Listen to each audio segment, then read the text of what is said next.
भक्तों, राधे राधे, जय श्री कृष्णा।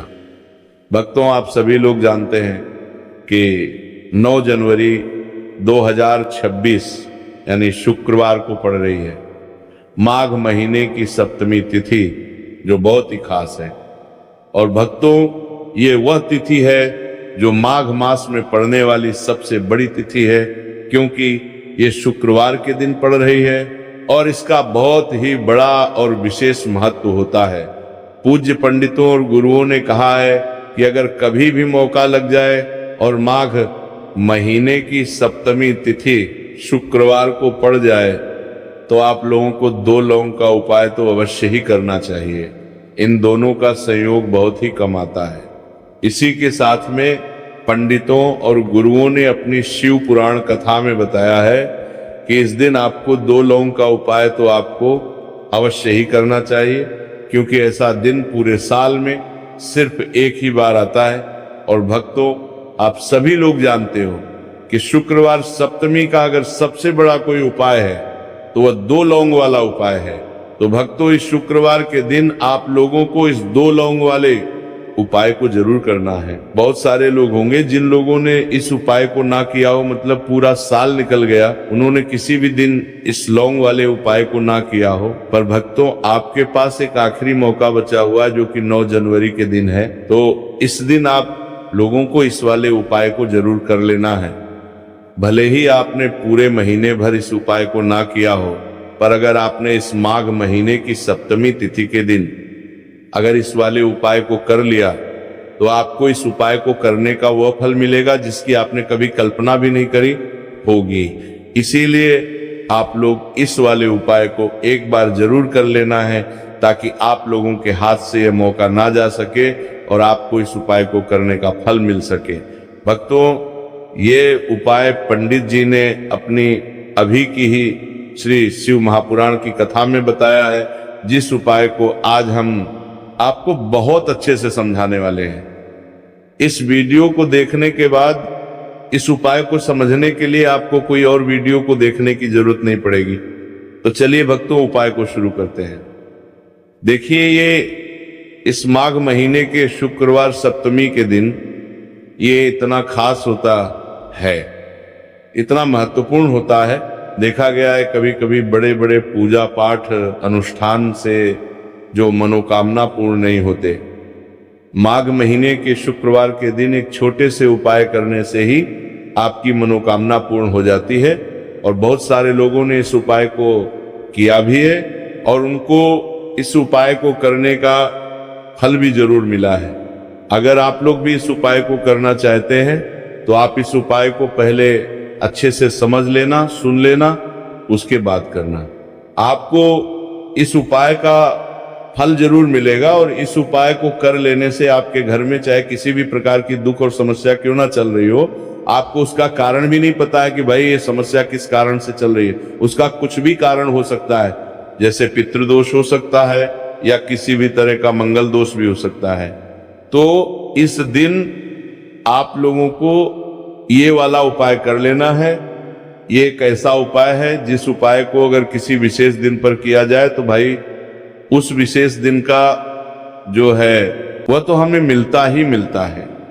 पर हमने उस दिन पर इस उपाय को किया है तो हमें उससे भी बड़ा फल मिलता है, और फल बहुत जल्दी मिलता है, क्योंकि आप इस उपाय को बहुत ही बड़े और विशेष दिन पर कर रहे हो।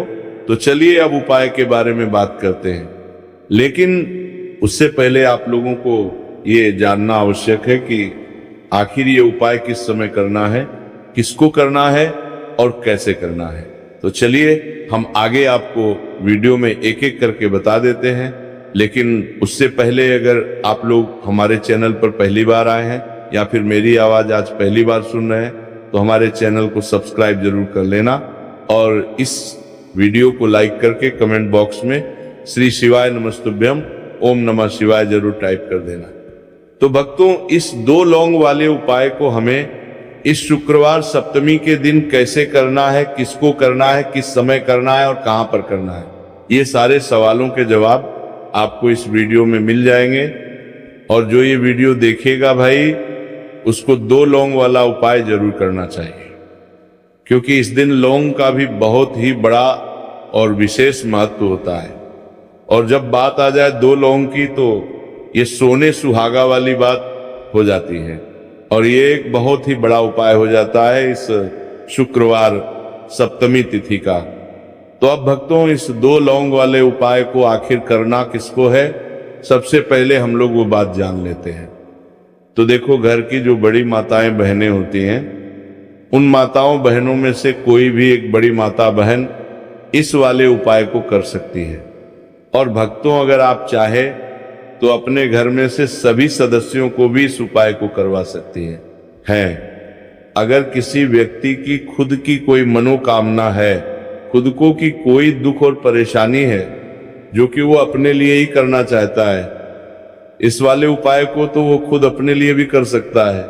बाकी अगर कोई घर में से ऐसा है जो कि अपने पूरे घर परिवार की सुख और शांति के लिए ये वाला उपाय करना चाहता है, तो भाई वो भी करना है, सकता है, उसमें भी कोई दिक्कत वाली बात नहीं है। कहने का मतलब यह है कि इस उपाय को हर एक सदस्य भी कर सकता है और पूरे घर परिवार के सदस्य के लिए घर की बड़ी माताओं बहनों में से कोई एक माता बहन भी कर सकती है। माताएं बहनें अगर घर में उपस्थित ना हो या वो ये वाला उपाय ना कर पा रही हो, तो फिर घर का कोई बड़ा सदस्य भी इस 2 लौंग वाले उपाय को कर सकता है, चाहे फिर वो पुरुष ही क्यों ना हो, उसमें कोई भी दिक्कत वाली बात नहीं है। अब भक्तों, इस लौंग वाले उपाय को हमें करना कहां पर है? देखो, हमें शिवलिंग के पास में जाकर करना है। बहुत सारे लोग प्रश्न करते हैं हर एक उपाय को करते समय, क्या हम इस उपाय को घर पर या मंदिर में कर सकते हैं? देखो, तो इस वाले उपाय को आप मंदिर में करोगे तो अच्छा रहेगा, घर पर नहीं करना इस वाले उपाय को। उसके बाद में भक्तों, जो अगला प्रश्न निकल कर आता है वो ये आता है इस उपाय को लेकर कि आखिर इस उपाय को हमें किस समय करना है, सुबह के समय करना है कि शाम के समय करना है? तो देखो, इस वाले उपाय को आप लोग सुबह के समय भी कर सकते हो और शाम के समय प्रदोष काल में भी कर सकते हो। अब अगर आप पूछो कि भाई साहब सबसे उत्तम समय कौन सा रहेगा इस 2 लौंग वाले उपाय को करने का, तो हम आपसे बस यही कहेंगे कि इस उपाय को आप शाम के समय करेंगे तो ज्यादा बेहतर होगा। बाकी अगर सुबह के समय भी करेंगे तो भी अच्छा होगा, उसमें कोई भी दिक्कत वाली बात नहीं है। तो अब भक्तों, जो अगली सबसे बड़ी और महत्वपूर्ण बात आती है वो ये आती है कि सुबह अगर हम उपाय को करेंगे तो हमें कितने बजे से लेकर कितने बजे तक के बीच में करना है, और शाम के समय प्रदोष काल में करेंगे तो हमें कितने बजे से लेकर कितने बजे के बीच में करना है। तो देखो, सुबह जितनी जल्दी हो सके आप उपाय को करने की कोशिश करना। बाकी अगर किसी कारणवश लेट भी हो जाओ, थोड़ी देर भी हो जाए, तो 10 या 11 बजे तक भी आप उपाय कर लेना, पर 12 बजे से ज्यादा देरी ना हो, ठीक है? इस बात का ध्यान रखना। उसके बाद में भक्तों, अगर शाम के समय प्रदोष काल की बात करें, प्रदोष काल का जो समय है होता है वो शाम के 6 बजे से शुरू हो जाता है। मतलब शाम के 6 बजे से लेकर 7 बजे के बीच का जो समय होता है, ये समय प्रदोष काल का समय होता है। पर अभी जो मौसम चल रहा है, इस मौसम में जो है शाम बहुत देरी से होती है, तो आप इस उपाय को 7 या 8 बजे के बीच में भी कर सकते हो। मतलब शाम के 6 बजे से रात 8 बजे के बीच में आप कभी भी इस वाले उपाय को कर सकते हो, उसमें कोई भी दिक्कत वाली बात नहीं है। परंतु शुक्रवार के दिन कोशिश करना कि समय के अंतर्गत ही कर लो, किसी कारणवश ना कर पाओ तो थोड़ा देरी से भी कर सकते हो, आपको उपाय का फल जरूर मिलेगा। देखिए, इस वीडियो में जितने भी उपाय हम आपको बताएंगे सभी उपाय सरल है। देखो, गुरुजी ने कहा है कि शुक्रवार के दिन आपको चौमुख दीपक वाला उपाय तो अवश्य ही करना चाहिए। वीडियो के अंतिम में आपको उपाय बताया जो आपको करना है। देखो, आगे बढ़ने से पहले वीडियो को एक लाइक जरूर करें। देखो, सबसे पहला उपाय, यदि आपके जीवन में कर्जा बहुत अधिक है, आपके जीवन में संकट बहुत अधिक रहते हैं, आपके ऊपर बहुत अधिक विपदा आ रही है, बार बार आपको अपने व्यापार में और अपने धन में हानि देखने को मिल रही है, यानी कि आपको प्रत्येक कार्य में हानि हो रही है, तो आपको ये उपाय करना चाहिए। देखिए, इस उपाय के लिए आपको मात्र 1 लौंग का जोहा लेना है, यानी कि 2 फूल वाली लौंग लेनी है। साथ में आपको मात्र थोड़ा सा शहद ले लेना होगा और इसी के साथ में आपको तांबे के पात्र के अंदर शुद्ध जल लेना होगा। अब देखिए, इन सभी सामग्रियों को लेकर के आपको भगवान शिव के मंदिर में पहुंच जाना है। देखिए, ये उपाय आप सुबह से लेकर शाम तक कर सकते हैं। तो सबसे पहले तो आपके पास जो 2 फूल वाली लौंग है, उन्हें आपको शहद के अंदर अच्छे से डूबना है, यानी कि दोनों लौंग पर आपको अच्छे से शहद का लेपन कर देना है। अब आपको जो आपके पास एक लोटा जल है, सबसे पहले तो उसे शिवलिंग पर धीरे धीरे समर्पित करना है और श्री शिवाय नमस्तुभ्यम इस मंत्र का जाप करते हुए समर्पित कर देना है।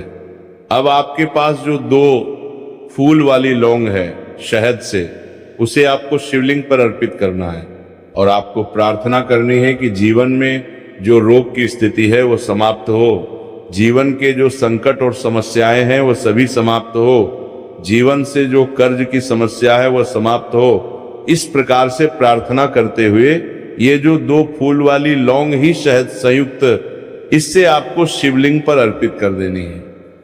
आपकी जो भी समस्या होगी इस शुक्रवार के दिन अवश्य ही समाप्त हो जाएगी। तो इस प्रकार से आपको पहला उपाय करना है। अब हम बात कर लेते हैं दूसरे उपाय के बारे में। देखो, ये उपाय आपके लिए सर्वश्रेष्ठ होने वाला है। देखिए, इस उपाय के लिए आपको मात्र 5 हरे मूंग के दाने आपको साबुत लेने हैं, खंडित नहीं होने चाहिए। इस बात का ध्यान रखें। और इसी के साथ में आपको एक तांबे के पात्र के अंदर अपने घर से शुद्ध जल ले लेना है। अब भक्तों, इन सभी सामग्रियों को लेकर के कि आपको सीधे पहुंच जाना है भगवान शिव के मंदिर में। देखिए, इस उपाय को भी आप सुबह भी कर सकते हैं और शाम के समय में भी कर सकते हैं। देखिए, भगवान शिव के मंदिर में पहुंचने के बाद आपके पास जो 5 हरे मूंग है, उनमें से पहला जो हरा मूंग है, आपको शिवलिंग के सामने जो नंदी महाराज होते हैं और उनका जो पैर उठा हुआ होता है, वहां पर आपको पहला हरा मूंग समर्पित कर देना है और आपको ओम नमः शिवाय इस मंत्र का जाप कर लेना है। फिर आपको दूसरा हरा मूंग लेना है और शिवलिंग पर जो श्री गणेश जी वाला स्थान होता है, वहां पर आपको ये दूसरा हरा मूंग समर्पित कर देना है, यानी कि शिवलिंग के सीधे तरफ आपको ये दूसरा हरा मूंग समर्पित करना है। और फिर आपको ओम नमः शिवाय या फिर ओम लक्ष्मी नारायण नमः इस मंत्र का जाप कर लेना है। तीसरा हरा मूंग का दान आपको भगवान शिव की सबसे प्रिय पुत्री माता अशोक सुंदरी वाले स्थान पर समर्पित करना होगा।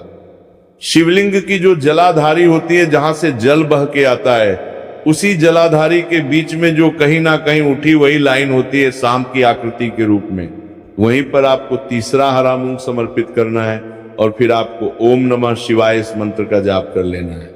अब भक्तों, चौथा जो हरा मूंग है, उसे आपको भगवान कार्तिकेय जी का जो स्थान होता है शिवलिंग पर, वहां पर आपको ये चौथा हरा मूंग का दाना समर्पित कर देना है और आपको ओम नमः शिवाय इस मंत्र का जाप कर लेना है। अब भक्तों, आपके पास जो 5वां और अंतिम हरा मूंग बचा हुआ है, उसे जल के पात्र के अंदर डाल देना है और इस हरे मूंग से युक्त जल से आपको भगवान शिव के शिवलिंग का अभिषेक कर देना है। जल आपको बिल्कुल धीरे धीरे समर्पित करते जाना है और लगातार आपको शिव महापुराण के मूल मंत्र श्री शिवाय नमस्तुभयम इस मंत्र का जाप करते रहना है।